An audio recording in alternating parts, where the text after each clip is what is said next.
기본적으로 불교가 먼저 들어오는 거는 귀족적인 것, 그 다음에 문화적인 것, 이런 것들을 배경으로 가지고 있는 교종입니다. 교종은 공부하는 사람들 중심이고요.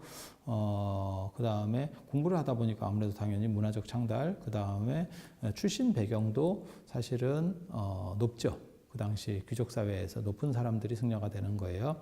그러니까 승려는 아무나 될 수 있지만 공부하는 승려는 아무나 되는 게 아니에요. 그리고 귀족이 출가했을 때하고 일반 평민이 출가했을 때하고 뭐 신분이 낮은 사람이 출가했을 때 절 안에서의 위치나 그 다음에 사는 절 자체가 좀 다릅니다. 그래서 귀족적인 그러한 불교들이 서민과 당연히 유리될 수밖에 없고요.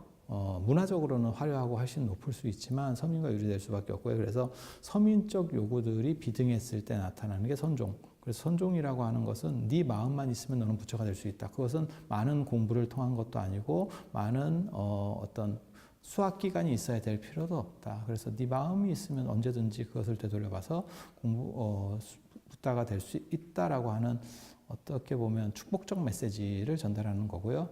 그게 이제 무신들하고 영향이 좀 강해요. 그러니까는 지방 토호 세력이나 무신들은 공부를 많이 하거나 전통적 귀족들이 아닙니다. 그렇다 보니까 이제 선종의 간이직절한 이러한 부분들에 대해서 그 다음에 선종은 기존의 귀족 중심의 문화들을 어떻게 보면 파격적으로 깨트리는 거거든요.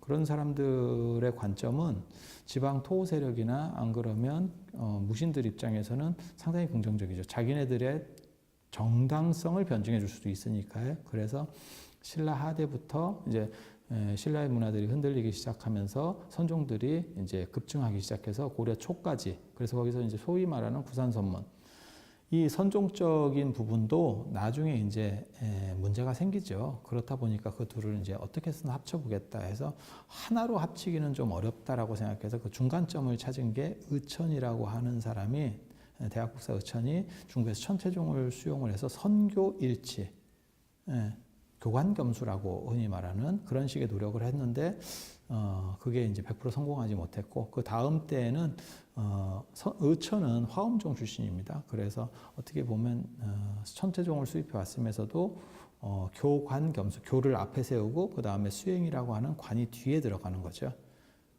그래서 의천이 1차적으로 이제 조금 100% 성공을 하지 못했고, 하지만 천태종은 굉장히 크게 번성을 합니다. 그래서 존수기까지도 굉장히 유력한 종파 중에 하나였었고요. 그래서 그러한 노력들이 선종 안에서 이루어지는 게 진울스님의 정해쌍수, 정이라고 하는 건 선정이라는 뜻이니까 정해, 지혜가 뒤에 있죠. 그래서 선을 중심으로 하는 이러한 통합적 노력들, 그게 오늘날 조계종까지 내려오는 어떠한 전통이라고 보시면 되겠습니다. 그런데 이러한 흐름들이 계속해서 끊임없이 잘 내려간 게 아니고 사실 원간섭기라고 하는 아주 특이한 측면들을 만나게 돼요. 원간섭기의 가장 대표적인 불교는 사실 티베트 불교입니다. 원나라의 지배 이데올로기 중에 하나였었던 티베트 불교. 그리고 티베트 불교는 결혼하는 불교가 주류입니다. 결혼, 육식, 뭐 이런 쪽 불교예요. 그래서 철저하게 제가적인 불교라고 보시면 되겠습니다. 그렇다 보니까 고려사에 벌써 원간섭기 초기에 결혼한 승려가 절반이나 나온다, 절반이 넘는다라고 하는 정도의 큰 문제들이 벌어지게 되고, 그게 고려 후기 때 이제 중국에 가서 중국 남방에 있었던 오산불교라고 하는 선종의 정통성을 다시 수입해오는 구조가 나타나게 됩니다. 그게 태고 보호 스님, 나홍 해근 스님, 백운 경안 스님이라고 하는 분들의 주도된 거고, 그 다음에 한국 불교의 일종의 정화 운동 같은 게 일어나죠.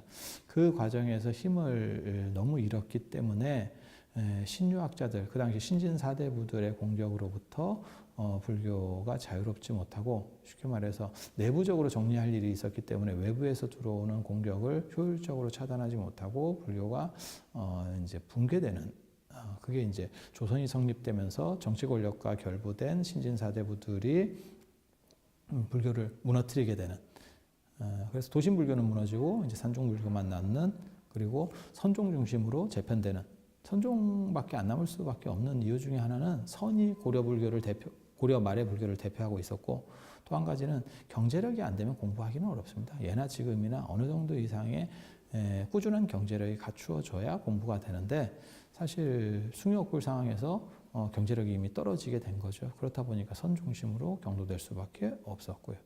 그리고 불교 문화는 당연히 상대적으로 좀 위축되고 도시 중심에 있는 절들은 전부 유교에 밀려나게 되고 그 다음에 산에 있는 절들이 남으면서 산사라고 하는 산중불교적인 이미지로 불교가 재편되는 그런 상상들이 나타난다고 하겠습니다.